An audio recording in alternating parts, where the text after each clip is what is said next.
একটু এদিক সেদিক করার সুযোগ থাকে, যদি বলার সুযোগ দেন সেক্ষেত্রে আমরা হয়তো প্রিমিয়ামটা নিতে পারি আর কি। আমি বস মানে দামের বিষয়ে দুঃখিত, মানে কোনোটাই এদিক সেদিক বলার কিছু নাই, মানে এই বিষয়টা হচ্ছে আলোচনা এখানে তো মোটামুটি এই বিষয়ে তো এখানে আলোচনা ক্লোজ। শুরু জি, নাই। আলোচনাটা ক্লোজ। বলো তাহলে কি করতে চাও। আচ্ছা, সেই ক্ষেত্রে একজিওটা বুঝছেন, জি, একজিওটা আপনি যা বলছেন তাই ঠিক রেখেন। তো আপনার কাছে একটা দাবি বলি, যেহেতু বাইকের সম্পর্ক হয়ে গেছে, অবশ্যই বল। গাড়ি নিয়ে না নিয়ে এটা বাইকের ব্যাপার। হুম। তো কাগজের যে বিষয়টা মানে মালিকানাটা, হুম। এটা আপনি এর মধ্যেই রাউন্ড ফিগার করে দিবেন।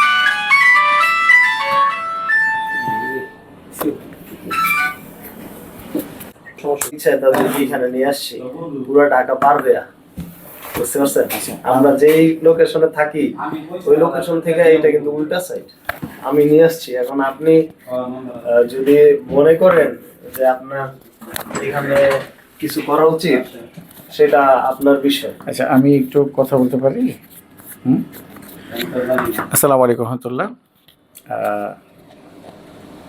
দুদিন আগে বলতে বেশ কদিন আগে, সপ্তাহ 10 দিন আগে ইউটিউবে একটি গাড়ির অ্যাড দিয়েছিলাম। Axio 2013, registration 18। গাড়িটি আপনার শিক্ষা অফিসার, যশোর শিক্ষা বোর্ডের অফিসার উনি ইউজ করতেন। আমি যেমনটি বলেছি যে ওনার অফিস আর বাসার দূরত্ব হচ্ছে ওয়াকিং ডিস্টেন্স 5 মিনিটস। তো গাড়ি একদমই চলেনি। আমি যখন গাড়িটি রিসিভ করতে যাই, আমি 3 মাস পরে স্টার্ট দিয়েছি, একদম পুরো দস্তুর মানে 3 ইঞ্চ পরিমাণ ময়লা ছিল, এই ফাঙ্গাস পড়েছিল, এগুলো ক্লিন করে আমি দিয়েছি। যাই হোক, ইউটিউবে দেওয়ার পরে অনেক সাড়া পেয়েছি, অনেকেই বলেছেন। আমার আবার একটা ব্যাড হ্যাবিট আছে, আমি প্রাইসটা অ্যানাউন্স করি না। ওই যে ভাই এসছেন রূপগঞ্জ থেকে, ভাই ওই জিনিসটা আমাকে বললেন। তো আসলে আমি যেমনটা বলেছি ইউটিউবে আপনাদের উদ্দেশ্যে, গাড়ি কি ওরকমটা আছে কিনা একটু ভাইয়ের মুখ থেকে আপনারা জেনেন। ভাই এটা টেস্ট ড্রাইভ দিয়েছেন, আপনারা এখন ভাইয়ের সাথে পরিচয় হয়ে ভাইয়ের কাছ থেকে একটু জেনে নেন। বিস্তারিতটা আমি পরে বলছি, প্রাইসিংটা নিয়ে একটা আর্গুমেন্ট চলছে, আমি ওটা আপনাদেরকে জানিয়ে দিচ্ছি। প্লিজ ভাই। জি, আসসালামু আলাইকুম। আসলে গাড়ির বিষয়ে আমি কোনো এক্সপার্ট নই। আমি যেটা আর কি জাস্ট আমি ড্রাইভিংটা অল্প পরিসরে পারি। তো ওই হিসাব থেকে আসলে তা আমার কাছে গাড়িটা ভালোই লাগছে। তো ভালো লাগার কারণেই আর কি আজকে দ্বিতীয়বার আসা। গতকালকে যেহেতু আসছিলাম, তো ভাইয়ার প্রতি একটা পছন্দ থাকার কারণেই কিন্তু আমি আমার যেহেতু লোকেশন উল্টা দিকে, ওই দিক থেকে আমি পুরা ঢাকা পার হয়ে আবার ওনার কাছে আসছি আর কি। তো এই হচ্ছে মোটামুটি। তো গাড়ি আমাদের কাছে প্রথম দেখায় ভালোই লেগেছে আর কি। এই হচ্ছে আমার মতামত। যাক, আলহামদুলিল্লাহ। আমি এখন হচ্ছে গিয়ে হাটে হাড়ি ভেঙে দিচ্ছি, মানে একদম সবাইয়ের উদ্দেশ্যে। ভাই আমাকে একটা আগ্রহণ করেছেন, আমি গাড়িটি ফিক্সড প্রাইস দিয়েছি 19,50,000 টাকা। ভাই আমাকে আগ্রহমেন্ট করেছেন, গাড়ি পছন্দ করেছেন, টেস্ট ড্রাইভ দিয়েছেন, তারপর উনি আমাকে বলছেন যে উইথ নেম ট্রান্সফার আপনি 19,50,000 করার জন্য। আমি মানে দুঃখের সাথে আমি ভাইকে, বিনয়ের সহিত আমি ভাইকে বলেছি যে আমি পারবো না।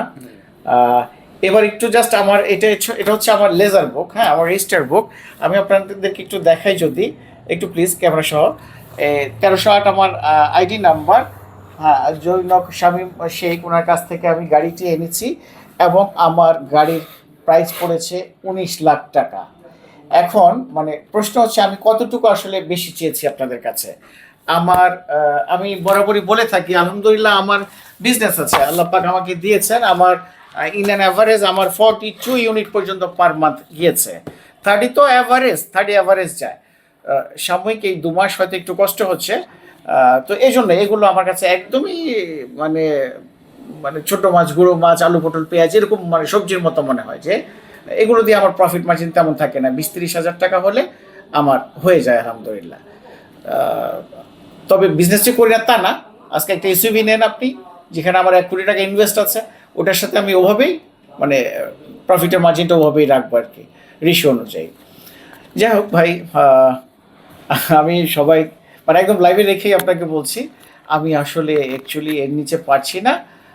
তারপরেও যেহেতু আপনি একটা আর্গুমেন্ট করেছেন, সেখানে হচ্ছে গিয়ে আমি 4 ফ্রেন্ড আসছেন, 4 ফ্রেন্ড একটু রাতে ডিনার করবেন, সাথে আমাকে রাখবেন, সেজন্য আমি আপনাকে 10,000 টাকা অনার করলাম। ঠিক আছে, এরপরে আসলে আমার আর কিছু সম্ভব হবে না। আর পেপারসটা কিন্তু লং টাইম, 25 সালের 9 মাস পর্যন্ত আছে। সো আপনার এদিক থেকেও আপনি সেফ, যে আপনার 35,000 টাকা লাগছে না। ইকো মোডে গাড়ি চালান, আপনি গাড়ির পারফরমেন্স পাচ্ছেন ভালো, গাড়ি অ্যাভারেজ মানে 16 কিলোমিটার পর্যন্ত পাচ্ছেন হাইওয়েতে।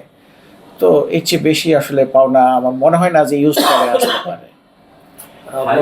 বাকিটুকু সিদ্ধান্তটা আমি আপনাদের। একটু বলতে চাই, সেটা জি। হচ্ছে আপনার যে প্রপোজাল গুলা ছিল, জি। এগুলা যদি আবার একটু বলতেন আমাদেরকে, যে আমি আপনি যে ধরনের আপনাকে প্রপোজাল গুলো রাখেন আপনার। আমি সাধারণত যে দেখি, আমি আপনাকে এই যে মানে প্রথম শুরুতে আমার একটা গাড়ি দেখার আগে আপনি টেস্ট ড্রাইভ দেবেন। আপনি চাইলে আপনি কোনো এক্সপার্ট দিয়ে গাড়িটা দেখাতে পারেন, আপনি চাইলে যে কোনো অটোমোবাইল সেন্টার নিয়ে অ্যানালাইজ করতে পারেন। তবে আমি এক্ষেত্রে আপনাকে উদ্বুদ্ধ করব যে আপনি যে কোনো অটোমোবাইলসে নিয়ে যান, একজন পার্সোনালি একজন টেকনিশিয়ানকে আনেন, তাকে সম্মানী বাবদ 2,000 টাকা হলেও দিবেন আপনি, কিন্তু সেই সব বিষয়ে এক্সপার্ট হবে না, 1টা 2টা 3টা। কিন্তু অটোমোবাইল সেন্টার নিলে তারা ওভারঅল মানে আপনাকে দেখিয়ে দিল 4,500-5,000 টাকা যাবে, এতে আপনি এতগুলো টাকা যে বিনিয়োগ করতেছেন এটাও নিশ্চিন্ত হতে পারছেন। আচ্ছা, আমার ডিক্লারেশন হচ্ছে আমি ইঞ্জিন, গিয়ার, চেসিস, শক অবজার্ভ, সাসপেনশন, এসি এর মধ্যে মেজর যে পার্টগুলো আছে এগুলো খারাপ হলে আপনি গাড়ি নেবেন না। অ্যানালাইজিং এগুলো খারাপ ধরা পড়লে আমি আপনাকে পানিশমেন্ট স্বরূপ ফিটা আমি দিয়ে দেবো। এ হচ্ছে আমার অ্যানাউন্স। আমি আপনাকে এটা জেনারেল সার্ভিস করে ওয়াশ পলিশ করে কিট মেরে সেরকম কন্ডিশন করে আপনাকে হ্যান্ড ওভার করবো। আমি আপনাকে একদিনে মালিকানা ট্রান্সফার করে দিব, ফিটা আপনাকে বহন করতে হবে। আর হচ্ছে উইদিন 2 ইয়ার্সের মধ্যে আপনি চাইলে আপনি আমাকে এই গাড়ি রিটার্ন করতে পারবেন। সেক্ষেত্রে আল্লাহ না করুক গাড়ি কোনো ড্যামেজ না হলে, কোনো অ্যাক্সিডেন্ট না ঘটলে, ছোটোখাটো টুকটাক টাচ আপ আমরা অ্যাকসেপ্ট করি। অ্যাক্সিডেন্ট না হলে আমি 1 লাখ টাকা ডিডাকশন করে বাকি টাকা আপনাকে দিয়ে দেবো। That's it. এই হচ্ছে কি আমার টার্মস অ্যান্ড কন্ডিশনগুলোর মধ্যে অন্যতম। এক্সচেঞ্জ যদি করতে চাই ওরকম তো হ্যাঁ, ভ্যালু ওটাই হবে। এই হচ্ছে তাহলে মোটামুটি। আর কি এখন আর কি হইতে পারে, হয়তো বা 2 মিনিটের জন্য সময় নিয়ে সিদ্ধান্ত জানাই দিতে পারো, এটা হইতে পারে। আর কি হইতে পারে, মোটামুটি তো আমাদের 2 কথাই হয়ে গেছে, জাস্ট এখন সিদ্ধান্তের ব্যাপারটা হচ্ছে বাকি। আমি একটু আপনাদের জন্য চা পানির কথা বলি, সাথে লাইট খাবার কিছু খাবেন? না হ্যাঁ, না, কালকের মতো একটু বিস্কিট করা টোলা হইলেই যথেষ্ট। রং চা, লাল চাটা না, বাইস্তা তো কালকে খাই নাই। এক কাজ করেন, কিছু আনেন, যেহেতু এখনো ওরকম খাওয়া হয়নি, কিছু আনেন। হেভি খাবার খাবেন নাকি? না, হেভি না, হালকাই হালকা না? আচ্ছা, মান্থ অফ দ্য এন্ডিং এই যে এই ফাইলগুলো আমি নোট করতেছি, এই মাসে আমার যেগুলো নেম ট্রান্সফার হয়েছে, যেহেতু আগামীকালকে লাস্ট ডে, আজকে লাস্ট ডে আছে, আগামীকালকে নতুন মাসে শুরু, এই জন্য আমি আজকে এগুলো পোস্টিং দিয়ে দিচ্ছি। এগুলো এই মাসে আমার নেম ট্রান্সফার। হ্যাঁ, ঠিক আছে।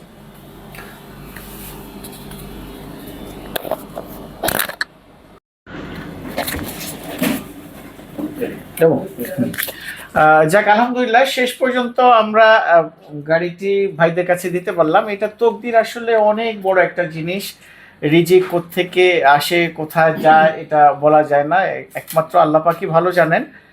আসলে এই যে ফসল ফল ফলাদি আমরা দেখি, কোত্থেকে বীজ আসছে, কোথায় অঙ্কুরোদ্গম হচ্ছে, কে চাষ করছে, কোথায় যাচ্ছে, এটা কে বাজারজাত করতেছে, কে মানে রান্নাবান্না করছে, কে খাচ্ছে, এটা একমাত্র আল্লাহ পাকই ভালো জানেন। মানে যার জন্য লিখিত আছে তার কাছেই যাবে। তো সম্পর্কে যে চাচা ভাতিজা, চাচাকে ভাতিজা গাড়িটি মানে চুজ করে দিলে এক্সিকিউটিভ আমরা শেষ পর্যন্ত নিচ্ছি। এখন ভাই আমাকে যে টোকেন মানি দিচ্ছে চাচা, আলহামদুলিল্লাহ আমি রিসিভ করলাম টোকেন মানি। উনি সম্ভবত আমরা পরশুদিন রোববার দিন ডেলিভারি, তাই না? রোববার দিন আমরা ডেলিভারি দিব। তো আপনারা ইনশাল্লাহ ওনাদের জন্য দোয়া করবেন, ভালো থাকবেন। আর আমি অবশ্যই আপনাদেরকে এই ধরনের কিছু ইউনিট নিয়ে আসতে পারলে আমি আপনাদেরকে মেসেজ দেব, খেয়াল রাখবেন গাড়ি ফেরিওয়ালার দিকে। বেশি বেশি স্টার্ট চাই, দোয়া রাখবেন। আসসালামু আলাইকুম রহমতুল্লাহ।